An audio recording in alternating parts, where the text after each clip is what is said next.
ಚುನಾವಣಾ ಚದುರಂಗದಲ್ಲಿ ಇವತ್ತು ತುಂಬಾ ಇಂಟ್ರೆಸ್ಟಿಂಗ್ ಆದಂತ ವಿಚಾರ ಅಂದ್ರೆ ಕಿಚ್ಚ ಸುದೀಪ್ ದೇವೇಗೌಡರ ಮನೆಗೆ ಕುಮಾರಸ್ವಾಮಿ ಅವರ ಮನೆಗೆ ಭೇಟಿ ಮಾಡಿ ಒಂದು ರೀತಿಯಲ್ಲಿ ರಾಜಕೀಯವಾಗಿ ಈ ಹಿಂದೆನೂ ಕೂಡ ಎಚ್.ಡಿ. ಕುಮಾರಸ್ವಾಮಿ ಅವರು ಸುದೀಪ್ ಅವರ ಮನೆಗೆ ಹೋಗಿದ್ರು. ಈಗ ಸುದೀಪ್ ಎಚ್.ಡಿ. ಕುಮಾರಸ್ವಾಮಿ ಅವರ ಮನೆಗೆ ಬಂದಿದ್ದಾರೆ.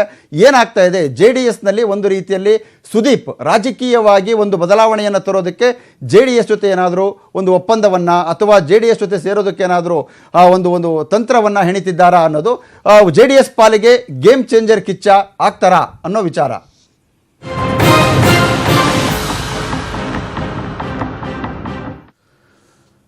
ಸ್ಟಾರ್ ಪ್ರಚಾರಕರ ಸಾಲಿನಲ್ಲಿ ಮಾತ್ರ ನಿಲ್ತಾ ಇದ್ದಾರಾ ಸುದೀಪ್ ಅನ್ನೋ ಅನುಮಾನಗಳಿದ್ದಾವೆ. ಬಟ್ ಕೇವಲ ಸ್ಟಾರ್ ಪ್ರಚಾರಕರಾಗಿ ಮಾತ್ರ ಇವತ್ತು ಕುಮಾರಸ್ವಾಮಿ ಅವರ ಮನೆಗೆ ಸುದೀಪ್ ಅವರು ಭೇಟಿ ಕೊಡ್ತಾ ಇಲ್ಲ. ಇದರ ಹಿಂದೆ ರಾಜಕೀಯ ಅಭಿಲಾಷೆಯೂ ಕೂಡ ಸುದೀಪ್ ಅವರಿಗೆ ಇದೆ ಅನ್ನೋದು ರಾಜಕೀಯ ವಿಶ್ಲೇಷಕರ ಅಭಿಪ್ರಾಯ. ಹಾಗಾಗಿ ಈಗ ಕುಮಾರಸ್ವಾಮಿ ಅವರ ಮನೆಗೆ ಭೇಟಿ ಕೊಟ್ಟಂತ ಕಿಚ್ಚ ಸುದೀಪ್ ಒಂದು ರೀತಿಯಲ್ಲಿ ರಾಜಕಾರಣಕ್ಕೆ ಯಾವುದಾದರೂ ಒಂದು ರೀತಿಯಲ್ಲಿ ದೊಡ್ಡ ಮಟ್ಟದಲ್ಲಿ ಎಂಟ್ರಿ ಪಡೆಯೋದಕ್ಕೆ ಲೆಕ್ಕಾಚಾರವನ್ನು ಹಾಕ್ತಾ ಇದ್ದಾರಾ ಅನ್ನೋ ಅನುಮಾನಗಳು ಕೂಡ ಶುರುವಾಗ್ತದೆ. ಬಟ್ ಹೊರಗೆ ಬಂದಂಥ ಅವರ ಕುಮಾರಸ್ವಾಮಿ ಅವರ ಮಗ ಇದು ಕೇವಲ ಸಿನಿಮಾದ ವಿಚಾರಕ್ಕೆ ಸಂಬಂಧಪಟ್ಟಂಗೆ ಮಾತುಕತೆ ಅಂತ ಹೇಳಿದರೂ ಕೂಡ ಈಗಾಗಲೇ ಕುಮಾರಸ್ವಾಮಿ ಅವರಿಗೆ JDSನಲ್ಲಿ ಪ್ರಬಲ ರಾಜ್ಯದಲ್ಲಿ 4ನೇ ಸಮುದಾಯವಾಗಿರುವಂಥ ವಾಲ್ಮೀಕಿ ನಾಯಕರ ಸಮುದಾಯದ ನಾಯಕತ್ವದ ಕೊರತೆ JDSಗೆ ಇದೆ. ಇದ್ದಂಥ ಒಬ್ಬ ಭೀಮಾ ನಾಯಕರು ಹಗರಿಬೊಮ್ಮನಹಳ್ಳಿ ಅವರು ಕಾಂಗ್ರೆಸ್ನ ಪಾಲಾಗಿದ್ದಾರೆ. ಒಬ್ಬರು ನಿಧನನೂ ಕೂಡ ಹೊಂದಿದ್ದಾರೆ. ಹಾಗಾಗಿ ನಾಯಕರು ಈಗ BJPಗೆ ಬಂದರೆ ಶ್ರೀರಾಮುಲು ಇದ್ದಾರೆ, ಇನ್ನು ಕಾಂಗ್ರೆಸ್ಗೆ ಬಂದರೆ ಜಾರಕಿಹೊಳಿ ಅವರೆಲ್ಲ ಇದ್ದಾರೆ. JDSಗೆ ಅಂಥದ್ದೊಂದು ನಾಯಕ ಸಮುದಾಯದ ನಾಯಕತ್ವದ ಕೊರತೆ ಇದೆ. ಹಾಗಾಗಿ ಏನಾದರೂ ಮಾಡಿ ಕಿಚ್ಚ ಸುದೀಪ್ ಅವರ ವರ್ಚಸ್ಸನ್ನು ಬಳಸ್ಕೊಂಡು ಅಟ್ಲೀಸ್ಟ್ ಚುನಾವಣಾ ಪ್ರಚಾರಕ್ಕಾದರೂ ಬಂದರೆ ಒಂದಷ್ಟು ಆ ನಾಯಕ ಸಮುದಾಯದ ಮತಗಳು JDS ಪಾಲಾಗಬಹುದು ಅನ್ನೋದು ಕುಮಾರಸ್ವಾಮಿ ಅವರ ಲೆಕ್ಕಾಚಾರ. ಸೊ ಹಾಗಾಗಿ ನಾಯಕ ಸಮುದಾಯಕ್ಕೆ ಸೇರಿದಂಥ ಸುದೀಪ್ ಅವರನ್ನು ಸಮುದಾಯದ ಒಂದಷ್ಟು ಮತಗಳು ಸಿಗುವ ಲೆಕ್ಕಾಚಾರದಲ್ಲಿ ಒಂದು ಗೇಮ್ ಚೇಂಜರ್ ಕಿಚ್ಚ ಆಗಬಹುದಾ, ಒಂದು ಜೋಡಿ JDSಗೆ ಒಂದು ಸಮುದಾಯದ ಬೆಂಬಲ ಸಿಗಬಹುದಾ ಅನ್ನೋ ಲೆಕ್ಕಾಚಾರದಲ್ಲಿ ಕುಮಾರಸ್ವಾಮಿ ಅವರು ಮಾಸ್ಟರ್ ಪ್ಲಾನ್ ಮಾಡಿರುವಂಥದ್ದು. ಬಟ್ ಇದರ ಹಿಂದೆಯೇ ಈಗಾಗಲೇ ಕುಮಾರಸ್ವಾಮಿ ಅವರು ಸುದೀಪ್ ಅವರಿಗೆ ಒಂದು ವೇಳೆ ಹಂಗಸಂಬಲಿ ಆದರೆ ಅಥವಾ ನಾವೇನಾದರೂ ಅಧಿಕಾರಕ್ಕೆ ಬಂದರೆ ತಮ್ಮನ್ನು MLC ಮಾಡಿ ಮಿನಿಸ್ಟರ್ ಮಾಡ್ತೀನಿ ಅನ್ನೋ ಮಾತುಗಳನ್ನು ಕೂಡ ಆಡಿದ್ದಾರೆ ಅನ್ನೋ ಮಾತುಗಳು ಕೂಡ ಒಂದು ಮೂಲಗಳಿಂದ ಬಂದಿರುವಂಥದ್ದು. ಹಾಗೇನಾದರೂ ಆದರೆ ಸುದೀಪ್ ಏಕಾಏಕಿ ಮಂತ್ರಿಯಾಗೋದ್ರಲ್ಲೂ ಕೂಡ ಆಶ್ಚರ್ಯ ಪಡಬೇಕಾಗಿಲ್ಲ. ಬಟ್ ಸುದೀಪ್ ಕೇವಲ ಸಿನಿಮಾ ವಿಚಾರಕ್ಕಷ್ಟೇ ಸಂಬಂಧವನ್ನು ಹೊಂದಿರ್ತಾರಾ ಅಥವಾ ಕೆಲವೊಂದು ಕಡೆ ಪ್ರಚಾರಕ್ಕೂ ಕೂಡ ಹೋಗ್ತಾರಾ ಅಂದರೆ ಬಳ್ಳಾರಿ, ಚಿತ್ರದುರ್ಗ, ಚಾಮರಾಜನಗರ ಈ ಕಡೆ ಎಲ್ಲವೂ ಕೂಡ ಬಹುತೇಕ ಈಗಾಗಲೇ ರಾಜ್ಯದಲ್ಲಿ ಒಂದು 19 ರಿಂದ 20 ಜನ ನಾಯಕ ಸಮುದಾಯಕ್ಕೆ ಸೇರಿದಂಥ ಶಾಸಕರಿದ್ದಾರೆ. ಸೊ JDSನಲ್ಲೂ ಕೂಡ ಅದರ ಕೊರತೆಯನ್ನು ನೀಗಿಸಿಕೊಳ್ಳೋದಕ್ಕೆ ಸುದೀಪ್ ಪರ ಮೊರೆ ಹೋಗಿದ್ದಂಥದ್ದು ಎಚ್.ಡಿ. ಕುಮಾರಸ್ವಾಮಿ ಅವರು.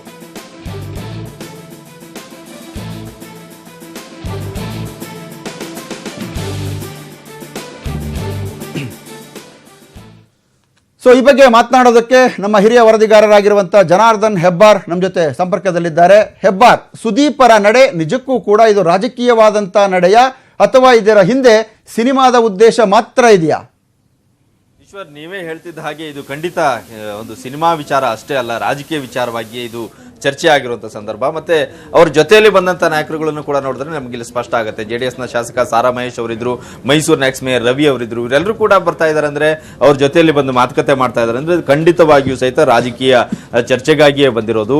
ಅಲ್ಲದೇನೆ JDSಗೂ ಕೂಡ ಇಲ್ಲಿ ಅವಶ್ಯಕತೆ ಇತ್ತು, ಒಂದು ಸಮುದಾಯದ ನಾಯಕರು ಬೇಕಾಗಿತ್ತು. JDS ಈ ಹಿಂದೆನೂ ಕೂಡ ಅವರ ಪಕ್ಷದಲ್ಲಿ ಯಾವ್ಯಾವ ಸಮುದಾಯದ ನಾಯಕರ ಕೊರತೆ ಇದೆ ಅಂತವ್ರನ್ನ ಸೆಳೆಯುವಂತ ಪ್ರಯತ್ನ ಕೂಡ ಸಾಕಷ್ಟು ಬಾರಿ ಆಗಿದೆ. ಜಾರಕಿಹೊಳಿ ಅವ್ರನ್ನ ಸೆಳೆಯುವ ಪ್ರಯತ್ನ ಆಗಿದೆ. ಕುರುಬ ಸಮಾಜಕ್ಕಾಗಿ ವಿಶ್ವನಾಥ್ನವ್ರನ್ನ ಸೆಳ್ಕೊಂಡಿದ್ದಾರೆ. ಅಂದ್ರೆ ಎಲ್ಲಾ ಸಮುದಾಯಕ್ಕೂ ಒಬ್ಬೊಬ್ಬರು ನಾಯಕರಿದ್ದಾರೆ, ಅವ್ರನ್ನ ಸೆಳ್ಕೊಂಡ್ರೆ ಆ ಸಮುದಾಯದ ಓಟ್ ಗಳಿಸಬಹುದು ಅಂತೇಳಿ ಕುಮಾರಸ್ವಾಮಿ ಅವರ ಲೆಕ್ಕಾಚಾರ. ಹಾಗಂತ ಮಾತ್ರಕ್ಕೆ ಸುದೀಪ್ ಅವರು ಕೇವಲ ತಮ್ಮ ಸಮುದಾಯದ ಬೆಂಬಲ ಕೊಡ್ಲಿಕ್ಕೆ ಮಾತ್ರ ಬಂದಿದ್ದಾರೆ ಅಂತಂದ್ರೆ ಖಂಡಿತ ಒಪ್ಪಲಿಕ್ಕೆ ಸಾಧ್ಯ ಇಲ್ಲ. ಸುದೀಪ್ ಅವರು ಸಹಿತ ಈ ಸಂದರ್ಭದಲ್ಲಿ ರಾಜಕೀಯ ಲೆಕ್ಕಾಚಾರವನ್ನ ಇಟ್ಕೊಂಡೇ ಬಂದಿರ್ತಾರೆ ಖಂಡಿತವಾಗಿಯೂ. ಅದೇ ವಿಚಾರವಾಗಿ ಇವತ್ತು ಚರ್ಚೆ ಕೂಡ ಆಗಿದೆ. ಈ ಸಂದರ್ಭದಲ್ಲಿ ಈ ವಿಧಾನಸಭಾ ಚುನಾವಣಾ ಸಂದರ್ಭದಲ್ಲಿ JDS ಪರವಾಗಿ ಪ್ರಚಾರ ಮಾಡೋದು ಅಂದ್ರೆ ಅವರ ಆಪ್ತರು ಕೂಡ JDSನಲ್ಲಿ ಕೆಲವರು ಇದ್ದಾರೆ. ಸಿನಿಮಾ ಪ್ರೊಡ್ಯೂಸರ್ ಆಗಿರುವಂತಹ CR ಮನೋಹರ್ ಇರ್ಬೋದು ಅಥವಾ ಇನ್ನೊಂದು ಕೆಲವರು ನಾಯಕರಿದ್ದಾರೆ. ಅವರ ಪರವಾಗಿ ಪ್ರಚಾರ ಮಾಡೋದ್ರ ಜೊತೆಯಲ್ಲಿ JDS ಅಧಿಕಾರಕ್ಕೆ ಬಂದ್ರೆ ಅದು ಸಮ್ಮಿಶ್ರ ಸರ್ಕಾರ ಇರ್ಬೋದು ಅಥವಾ JDS ಸ್ವತಂತ್ರ ಬಲದಲ್ಲಿ ಅಧಿಕಾರಕ್ಕೆ ಬರ್ಬೋದು, ಯಾವುದೇ ರೀತಿಯಲ್ಲಿ JDS ಅಧಿಕಾರಕ್ಕೆ ಬಂದ್ರೆ ಮುಂದೆ ರಾಜಕೀಯವಾಗಿ ಒಳ್ಳೆ ಹುದ್ದೆಯನ್ನ ನೀಡುವಂತ ವಿಚಾರ ಕೂಡ ಈ ಸಂದರ್ಭದಲ್ಲಿ ಖಂಡಿತ ಚರ್ಚೆ ಆಗೇ ಆಗಿರುತ್ತೆ. ಆ ಕಾರಣಕ್ಕಾಗಿಯೇ ಸುದೀಪ್ ಸಹಿತ ತಮ್ಮ ಒಲವನ್ನ ತೋರಿಸಿದ್ದಾರೆ, JDS ಪರವಾಗಿ ಪ್ರಚಾರ ಮಾಡೋದಕ್ಕೂ ಸಹಿತ ತಮ್ಮ ಒಲವನ್ನ ತೋರಿಸಿದ್ದಾರೆ. ಇಲ್ಲಿ ಕೇವಲ ಸಿನಿಮಾ ಅನ್ನೋದು ಕೇವಲ ಒಂದು ಹೇಳಿಕೆಗಷ್ಟೇ ಸೀಮಿತ. ಇಲ್ಲಿ ಸಿನಿಮಾ ಮಾಡೋದಕ್ಕೋಸ್ಕರ ಈ ಸಂದರ್ಭದಲ್ಲಿ ಬಂದು ಭೇಟಿ ಮಾಡುವಂತ ಒಂದು ಅವಶ್ಯಕತೆ ಇರಲಿಲ್ಲ.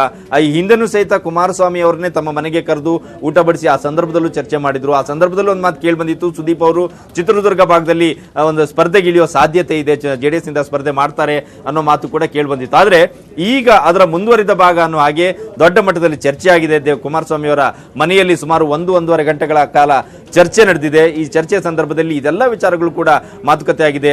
ಮುಂದೆ ಅಧಿಕಾರಕ್ಕೆ JDS ಅಧಿಕಾರಕ್ಕೆ ಬಂದ್ರೆ ಸುದೀಪ್ನವರಿಗೆ ಏನ್ ಮಾಡ್ಲಿಕ್ಕೆ ಅವಕಾಶ ಇದೆ JDS ನಲ್ಲಿ ಅದನ್ನ ಮಾಡ್ಕೊಡ್ತೀವಿ ಅನ್ನೋ ಭರವಸೆಯನ್ನು ಕೂಡ ಕುಮಾರಸ್ವಾಮಿ ಅವರು ಕೊಟ್ಟಿದ್ದಾರೆ ಅಂತ ಹೇಳಲಾಗ್ತಾ ಇದೆ. ಅದಕ್ಕೆ ಸುದೀಪ್ ಅವರು ಕೂಡ ಒಪ್ಪಿಗೆ ಸೂಚಿಸಿ ಆಯ್ತು, ತಾನು ಈ ಸಂದರ್ಭದಲ್ಲಿ JDS ಪರವಾಗಿ ಕೆಲಸ ಮಾಡ್ತೀನಿ. ಕೇವಲ ಕುಮಾರಸ್ವಾಮಿ CR ಮನೋಹರ್ ಅವರಿಗಿಬ್ಬರಿಗೆ ಮಾತ್ರ ಪ್ರಚಾರ ಅಲ್ಲ, ತಮ್ಮ ಸಮುದಾಯದ ಎಲ್ಲಾ ಜನರ ಮತವನ್ನ JDSಗೆ ಕೊಡಿಸೋ ನಿಟ್ಟಿನಲ್ಲಿ ಏನೆಲ್ಲ ಪ್ರಯತ್ನ ಮಾಡಬೇಕು ಆ ನಿಟ್ಟಿನಲ್ಲಿ ತಾನು ಕೆಲಸ ಮಾಡ್ತೀನಿ ಅಂತ ಕೂಡ ಒಪ್ಕೊಂಡಿದ್ದಾರೆ ಅಂತ ಹೇಳಲಾಗ್ತದೆ. ಅಲ್ಲದೆ ಸ್ಟಾರ್ ಪ್ರಚಾರಕರಾಗಿ ನಿಖಿಲ್ ಅವರ ಜೊತೆನೂ ಕೂಡ ರಾಜ್ಯ ಪ್ರವಾಸಕ್ಕೆ ಅಣಿಯಾಗ್ತೀನಿ ಅನ್ನೋ ಮಾತನ್ನು ಕೂಡ ಸುದೀಪ್ ಅವರು ಹೇಳಿದ್ದಾರೆ ಅಂತ ಹೇಳಲಾಗ್ತದೆ. ಈಶ್ವರ್, ಥ್ಯಾಂಕ್ ಯು ಜನಾರ್ದನ್ ತಮ್ಮೆಲ್ಲ